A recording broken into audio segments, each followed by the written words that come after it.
somos contra os carboidratos, né, Carol? A gente sempre fala isso.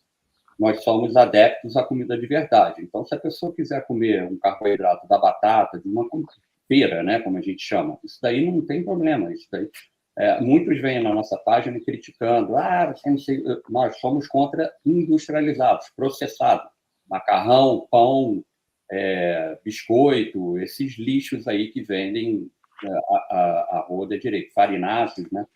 Então, quando a questão da composição corporal, eu estava falando que antes eu era um atleta inchado e agora, aos 54 anos, muitos acham que eu tenho um corpo de 18 anos, né? Quebra a cabeça da pessoa porque, cara, o cara só consome proteína e gordura. Como é que ele constrói músculo? Porque existe uma ignorância na questão fisiológica, né? Você só vai construir músculo treinando, né? Peso, principalmente peso, e tendo os tijolos para você construir isso daí, são os aminoácidos. Então, vindo de uma comida de verdade, de carne, é o melhor alimento. Nós fomos projetados para comer carne. Nossa espécie toda se evoluiu comendo carne e gordura.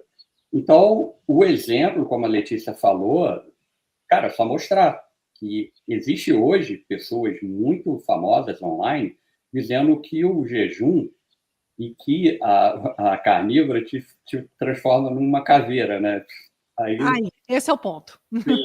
Tem um vídeo até há pouco aí que foi nos compartilhado de uma pessoa muito famosa no meio da nutrição e da medicina, falando totalmente ao contrário. A gente vai até brincar aí no início do ano sobre esse vídeo, né? Mostrando a realidade tem primazia sobre as teorias do cara, né? Dizendo que a pessoa tem energia. Não, pelo contrário. Quando você fica em jejum, um jejum acompanhado de um profissional, você não pode comer o lixo que você come hoje, que a maioria das pessoas come, e depois querer entrar no jejum. Não vai acontecer dessa forma. Você precisa ter um acompanhamento profissional. E quando a gente começa a ficar em jejum, Carol, a pessoa acha que vai ficar sem energia. Não. Você vai começar a ter mais energia. Passa um dia sem comer, o segundo dia você está super energético. Você está super com a energia lá em cima, alerta, né? A questão mental, né? Que a gente fala cognição. Teve até um comentário aí que está assistindo a nossa live falando sobre isso, né? A conexão mental, as conexões de neurônio, você raciocina mais rápido, você aprende mais rápido, é impressionante. Porque isso remete à nossa ancestralidade. Imagina se a gente nós morávamos nas cavernas, dando exemplo, saía para caçar, não conseguia encontrar a presa e morresse no dia seguinte. Não, você ia ficando mais esperto, mais ágil, o seu olfato melhora, né? Enfim, todos os mecanismos aí ancestrais começam a funcionar. Então, isso daí é uma grande balela de perder massa muscular. Entendeu? Eu tenho problema de ganhar massa muscular. Uhum. Sabe, o meu problema é de ganhar massa muscular. Se eu começar a levantar muito peso, eu fico muito pesado, com uma massa muscular muito grande. Eu tenho que tirar a musculação do meu treino para mim ficar um pouco mais leve. Né? Impressionante. Ficar mais leve é importante para o Ultraman, né?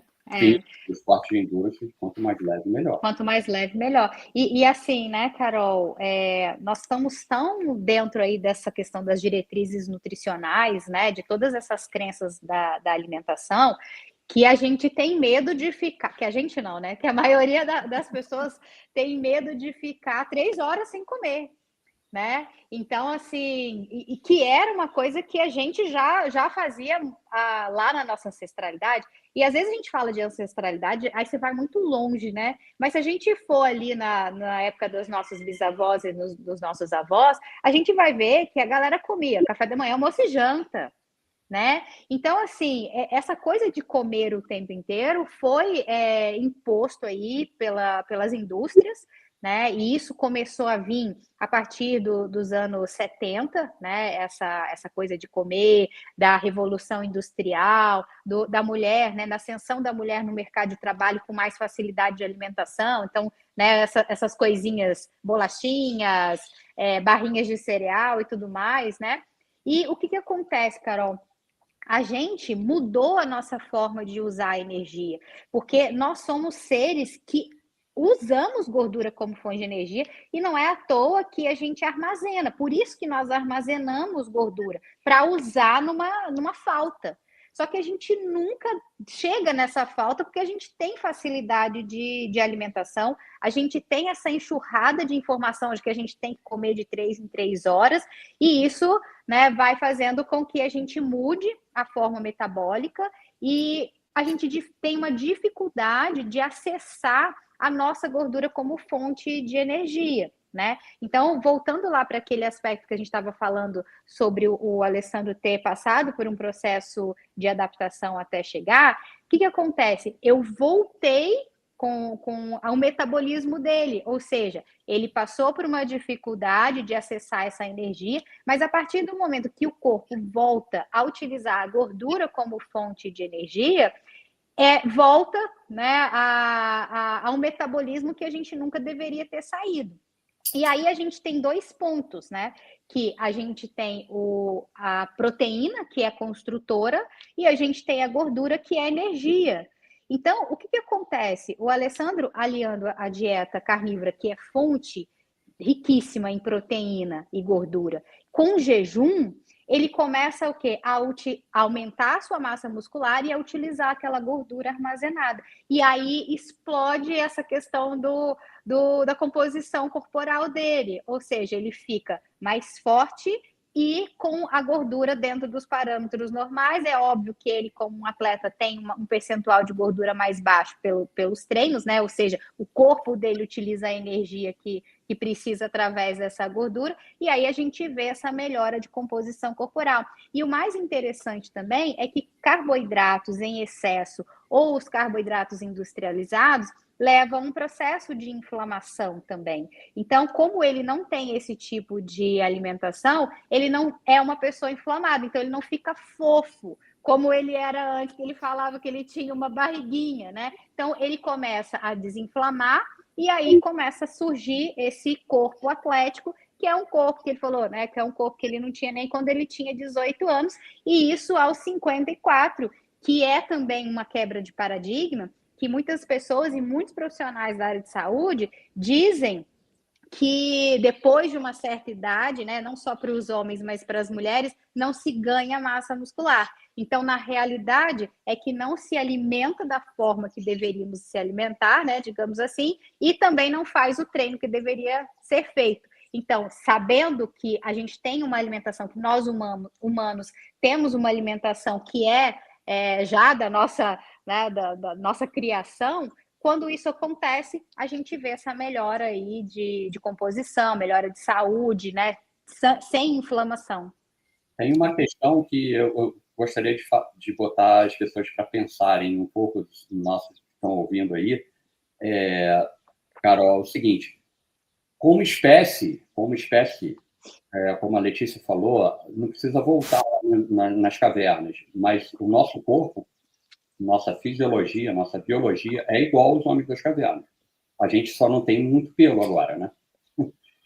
Mas uma coisa para pensar, nós somos a única espécie no planeta que mudou a forma de se alimentar.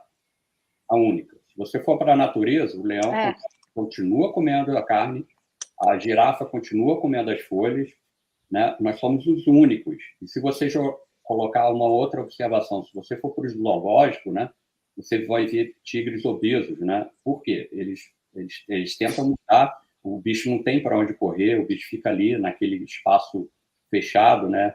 E outros animais ficam doentes porque eles estão dando frutas que hoje em dia são hiperpalatáveis, né? Com muito açúcar, com as mudanças que eles fizeram. Então, se você colocar o animal no zoológico, ele fica doente, mas se voltar para a natureza, ele vai comer as mesmas coisas. E o que aconteceu com a nossa espécie foi isso, né? Como a Letícia falou. Foi pro zoológico, né? Entrou a revolução agrícola primeiro, começamos a comer muito grãos, né? Muitos vegetais, depois veio a piorar a revolução industrial, onde a gente começou a comer os industrializados, os processados. Aí a gente vê hoje o boom de doenças modernas, né? Que agora as pessoas querem colocar em cima da carne, onde foi o nosso alimento ancestral ali, que nunca matou ninguém e nunca vai matar, né? E é legal falar sobre isso, porque tem até no livro da Lívia, né? No livro da Lívia é ótimo.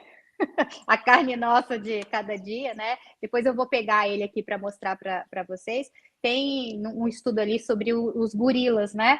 Então, eles começaram a ver que os gorilas em cativeiro, eles começaram a ter alguma doença, né? Algumas doenças que eles não tinham quando eles estavam no seu habitat natural.